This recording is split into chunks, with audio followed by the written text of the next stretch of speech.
आज हम लोग का टॉपिक स्टार्ट कर रहे हैं दूरी, ठीक है। डिस्टेंस आप लोग पढ़े हैं डिस्टेंस, दूरी क्या है। 10th क्लास में 9th क्लास में आप लोग पढ़े होंगे। दूरी क्या है कि किसी भी वस्तु द्वारा तय किया गया रास्ता का जो वास्तविक लंबाई है उस लंबाई को क्या कहेंगे, दूरी। रास्ता का जो वास्तविक लंबाई है उस लंबाई को क्या कहेंगे, दूरी। और रास्ता का जो शॉर्टकट लंबाई है, रास्ता का जो शॉर्टकट लंबाई है उसको क्या कहेंगे, विस्थापन। तो दूरी और विस्थापन के बारे में हम लोग देख रहे हैं। विस्थापन को इंग्लिश में हम लोग डिस्प्लेसमेंट कहते हैं। क्या कहते हैं, डिस्प्लेसमेंट। क्लियर है। तो दूरी क्या है बाबू, दूरी क्या है कि किसी भी वस्तु के द्वारा, किसी भी ऑब्जेक्ट के द्वारा तय किया गया रास्ता का जो वास्तविक लंबाई है, रास्ता जितना दूर वो चला है उसका लंबाई को हम लोग क्या करेंगे, नाप लेंगे, फीता लेकर नाप लेंगे, तो लंबाई को क्या कह देंगे, दूरी। रास्ता का जो शॉर्टकट लंबाई है उस लंबाई को क्या कह देंगे, विस्थापन। क्लियर है। जैसे मान लेते हैं स्टेशन जाना है, स्टेशन जाना है तो यहाँ से गए पहले बाईपास, अब बाईपास से फिर उधर गए, तो यहाँ से बाईपास का लंबाई नाप लेंगे और बाईपास से फिर लंबाई नाप लेंगे फीता लेके कहाँ, वहाँ तक। तो ये दोनों को लंबाई को जोड़ के जो आएगा वो क्या कहलाएगा, दूरी। और यहाँ से वो स्टेशन और यहाँ के बीच का जो शॉर्टकट लंबाई होगा उस लंबाई को क्या कहेंगे, विस्थापन। क्लियर है। तो रास्ता का वास्तविक लंबाई को किसी भी ऑब्जेक्ट के द्वारा, किसी भी पिंड के द्वारा तय किया गया रास्ता का जो वास्तविक लंबाई है वो वास्तविक लंबाई को क्या कहेंगे, दूरी। और रास्ता का जो शॉर्टकट लंबाई है उसको क्या कहेंगे, विस्थापन। ठीक है। तो दूरी का मान जब भी होगा तो विस्थापन से ज़्यादा होगा या बराबर होगा, क्योंकि रास्ता का ये वास्तविक लंबाई है और रास्ता का ये शॉर्टकट लंबाई है। तो शॉर्टकट लंबाई जब भी होगा तो क्या होगा, दूरी से कम होगा, या हो सकता है बराबर हो सकता है दूरी और विस्थापन क्या है, बराबर है। अगर दूसरा रास्ता नहीं है, वही रास्ता है, तो उस रास्ता का लंबाई जो होगा दूरी भी कहला जाएगा और विस्थापन भी कहला जाएगा। दूरी जब भी होगा तो विस्थापन से ज़्यादा होगा या विस्थापन के बराबर होगा। विस्थापन का मान कभी भी दूरी से ज़्यादा नहीं हो सकता। विस्थापन का मान कभी भी दूरी से ज़्यादा क्या होगा, नहीं होगा। कोई दिक्कत। दूरी जब भी होगा तो पॉजिटिव होगा, दूरी का मान हमेशा धनात्मक होगा, कभी भी दूरी ऋणात्मक नहीं होता है। लेकिन विस्थापन जो होगा आपका जीरो भी हो सकता है, धनात्मक भी हो सकता है और ऋणात्मक भी हो सकता है। विस्थापन आपका जीरो भी हो सकता है, ऋणात्मक भी हो सकता है, धनात्मक भी हो सकता है। लेकिन दूरी जब भी होगा तो क्या होगा, धनात्मक होगा। क्लियर है। दूरी और विस्थापन में अगर अंतर आए लिखने के लिए कि दूरी और विस्थापन में अंतर लिखें तो कहिएगा कि दूरी किसी भी पिंड के द्वारा तय किया गया पथ के वास्तविक लंबाई को हम लोग क्या कहेंगे, दूरी। या किसी भी पिंड के द्वारा तय किया गया पथ के न्यूनतम लंबाई को हम लोग क्या कहेंगे, विस्थापन। एक अंतर आपका आ गया। दूसरा अंतर कह सकते हैं कि दूरी का मान विस्थापन से या तो अधिक होगा या बराबर होगा। तो इसमें लिखिएगा विस्थापन का मान कभी भी दूरी से अधिक नहीं हो सकता है। तीसरा अंतर आप लिख सकते हैं कि दूरी जो होगा हमेशा धनात्मक होगा। और इसमें लिख सकते हैं दूरी विस्थापन में कि विस्थापन या तो शून्य हो सकता है या धनात्मक हो सकता है या ऋणात्मक हो सकता है। कोई दिक्कत। और उसमें लिख सकते हैं दूरी पथ पर निर्भर करता है, दूरी जो है पथ पर निर्भर करता है। लेकिन विस्थापन क्या है कि दो बिंदु पर निर्भर करता है, दो बिंदु पर। क्लियर है। जैसे यहाँ से यहाँ तक, यहाँ से लेके यहाँ तक का दूरी मान लेते हैं 4 मीटर है। यहाँ से ए से बी तक गया तो ए से बी तक गया तो 4 मीटर गया। और फिर मान लेते हैं कि बी से ए तक आया तो 4 मीटर गया और 4 मीटर आया, तो दोनों मिला के दूरी कितना हो गया, 8 मीटर। क्योंकि रास्ता का वास्तविक लंबाई कितना हो गया, 4 मीटर गया और 4 मीटर आया, 8 मीटर। लेकिन विस्थापन क्या हो गया, जीरो हो गया। कैसे हो गया, क्योंकि गया भी वहीं से और फिर आ गया भी वहीं। प्रारंभिक बिंदु और अंतिम बिंदु दोनों बिंदु जो है एक ही जगह पर है, इसलिए विस्थापन कितना हो गया, जीरो हो गया। कोई दिक्कत। दूरी और विस्थापन में अंतर भी आएगा तो लिख लीजिएगा। क्लियर है। उसके बाद हम लोग देख रहे हैं चाल। चाल क्या है ना, चाल को इंग्लिश में स्पीड कहते हैं। किसी भी पिंड के द्वारा एकांक समय में तय किया गया पथ के वास्तविक लंबाई को क्या कहेंगे? चाल कहेंगे। यानी कि चाल बराबर जो हो जाएगा बाबू दूरी बटे समय।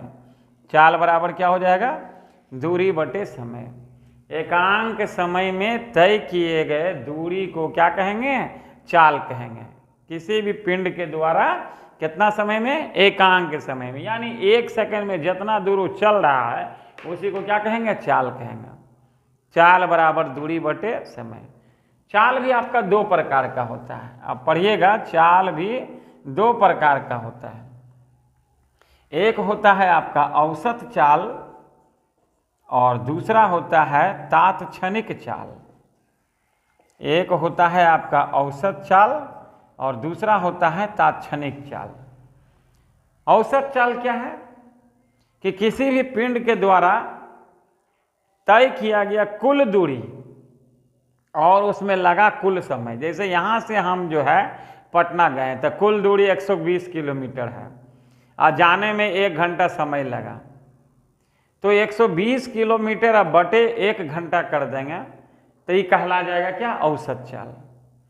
किसी भी पिंड के द्वारा चली गई कुल दूरी तथा उसमें लगा कुल समय। यानी कि चाल बराबर क्या होता है? दूरी बटे समय। अगर कुल दूरी और कुल समय लेंगे, टोटल डिस्टेंस जितना आप ट्रेवल किए हैं वो कुल दूरी और उसमें जितना टोटल समय लगा है वो कुल समय, दोनों को भागा दे देंगे तो आपका निकल जाएगा कौन चाल? औसत चाल। और हम पूछ देंगे कि किसी खास समय में किसी खास जगह पर कितना चाल था तो उस चाल को क्या कहेंगे? तात्क्षणिक चाल। कोई दिक्कत? पूछ देंगे कि मनकट्ठा स्टेशन पर क्या स्पीड था, पूछ देंगे कि पटना जंक्शन के पहले जो एक हॉल्ट मिलता वहाँ पर कितना स्पीड था, पूछ देंगे फतुहा जंक्शन के पास कितना चाल था। तो किसी खास जगह पर किसी खास समय में जो चाल रहेगा उस चाल को क्या कहेंगे? तात्क्षणिक चाल। कोई दिक्कत? तो हम लोग पढ़े अभी क्या? दूरी। क्लियर है? दूरी क्या था? किसी भी पिंड के द्वारा तय किया गया रास्ता का जो वास्तविक लंबाई है, रास्ता का जो वास्तविक लंबाई, रास्ता की वास्तविक लंबाई को क्या कहेंगे? दूरी कहेंगे। विस्थापन में क्या पढ़े थे? कि किसी भी पिंड के द्वारा तय किया गया पथ का जो न्यूनतम लंबाई है, रास्ता का जो न्यूनतम लंबाई है, उस न्यूनतम लंबाई को क्या कहेंगे? विस्थापन। कोई दिक्कत? दोनों में अंतर अगर लिखने के लिए आएगा 3-4 अंतर आपके सामने पेश किया हुआ है। दूरी क्या है? पहला तो अंतर आपका डिफिनेशन ही हो जाएगा। दूरी क्या है? कि किसी भी पिंड के द्वारा तय किया गया पथ के वास्तविक लंबाई को दूरी कहेंगे, या किसी भी पिंड के द्वारा तय किया गया पथ के न्यूनतम लंबाई को क्या कहेंगे? विस्थापन कहेंगे। दूरी का मान विस्थापन से या तो अधिक होगा या बराबर होगा। विस्थापन का मान कभी भी दूरी से अधिक नहीं होगा। तीसरा अंतर दे सकते हैं कि दूरी जब भी होगा तो धनात्मक होगा। इसमें कह सकते हैं कि विस्थापन जो होगा या तो शून्य हो सकता है, या धनात्मक हो सकता है, या ऋणात्मक हो सकता है। क्लियर है? कोई दिक्कत? और कह सकते हैं दूरी आपका अदिश राशि है। दूरी आपका अदिश राशि, उसमें कोई फिक्स डायरेक्शन नहीं है, कोई निश्चित दिशा इसमें नहीं होता है। लेकिन विस्थापन क्या है? एक सदिश राशि है। विस्थापन का निश्चित दिशा होता है, इसलिए विस्थापन क्या है बाबू? एक सदिश राशि है। कोई दिक्कत? इसमें निश्चित दिशा होता है। क्लियर है? और आप कह सकते हैं जैसे आपका दूरी जो होगा, जैसे यहाँ एक क्वेश्चन दे रहे हैं कि एक वस्तु ए से बी तक गया 4 मीटर और फिर बी से लौट के ए तक आ गया, तो दूरी और विस्थापन ज्ञात करें। तो दूरी आपका 4 मीटर गया और 4 मीटर आया, तो दूरी हो गया 8 मीटर। लेकिन विस्थापन 4 मीटर गया था, फिर 4 मीटर वहीं का वहीं आ गया, तो दोनों प्रारंभिक बिंदु और अंतिम बिंदु दोनों एक ही बिंदु पर है, इसलिए विस्थापन कितना हो गया? 0 हो गया। क्लियर है? उसके बाद हम लोग देख रहे थे चाल। चाल क्या था? किसी भी पिंड के द्वारा एकांक समय में तय किया गया दूरी को क्या कहेंगे? चाल कहेंगे। एकांक समय में 1 सेकेंड में जितना दूरी तय करेगा उसी को क्या कहेंगे भैया? चाल कहेंगे। यानी चाल बराबर आपका दूरी बटे समय। आप इसका SI मात्रक भी लिख सकते हैं, SI मात्रक भी लिख सकते हैं। तो दूरी का मात्रक होता है मीटर और समय का होता है सेकेंड। आप इसको मीटर प्रति सेकंड भी लिख सकते हैं।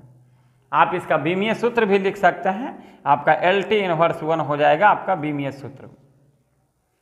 फिर आपका अगर पूछा जाए कि चाल कितना प्रकार का भैया, तो चाल आपका 2 प्रकार का, एक एवरेज स्पीड और एक इंस्टेंटेनियस स्पीड। औसत चाल को इंग्लिश में एवरेज स्पीड कहते हैं, एवरेज स्पीड, और तात्क्षणिक चाल को इंस्टेंटेनियस स्पीड कहते हैं, इंस्टेंटेनियस स्पीड। चाल आपका 2 प्रकार का, औसत चाल और तात्क्षणिक चाल। अब बात रहा औसत चाल किसको कहेंगे और तात्क्षणिक चाल किसको कहेंगे।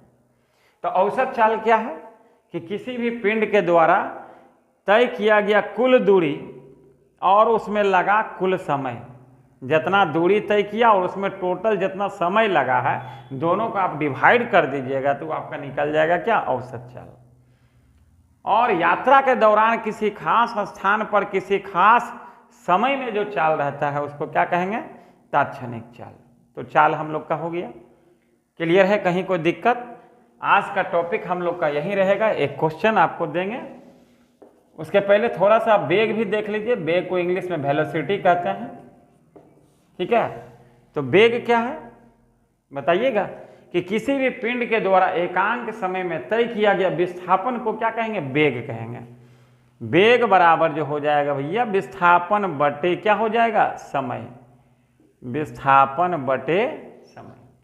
एकांक समय में तय किया गया विस्थापन को वेग कहेंगे और एकांक समय में तय किया गया दूरी को क्या कहेंगे, चाल कहेंगे। जैसे चाल आपका 2 प्रकार का था, औसत चाल और तात्क्षणिक चाल, उसी तरह से वेग भी आपका 2 प्रकार का होगा, औसत वेग और तात्क्षणिक वेग। अंतर यही है कि चाल बराबर दूरी बटे समय था, तो चाल आपका अदिश राशि था और वेग आपका क्या है, सदिश राशि है। वेग आपका क्या होगा, सदिश राशि होगा और चाल जो होगा क्या होगा, अदिश राशि होगा। इससे न्यूमेरिकल हम कुछ दे रहे हैं,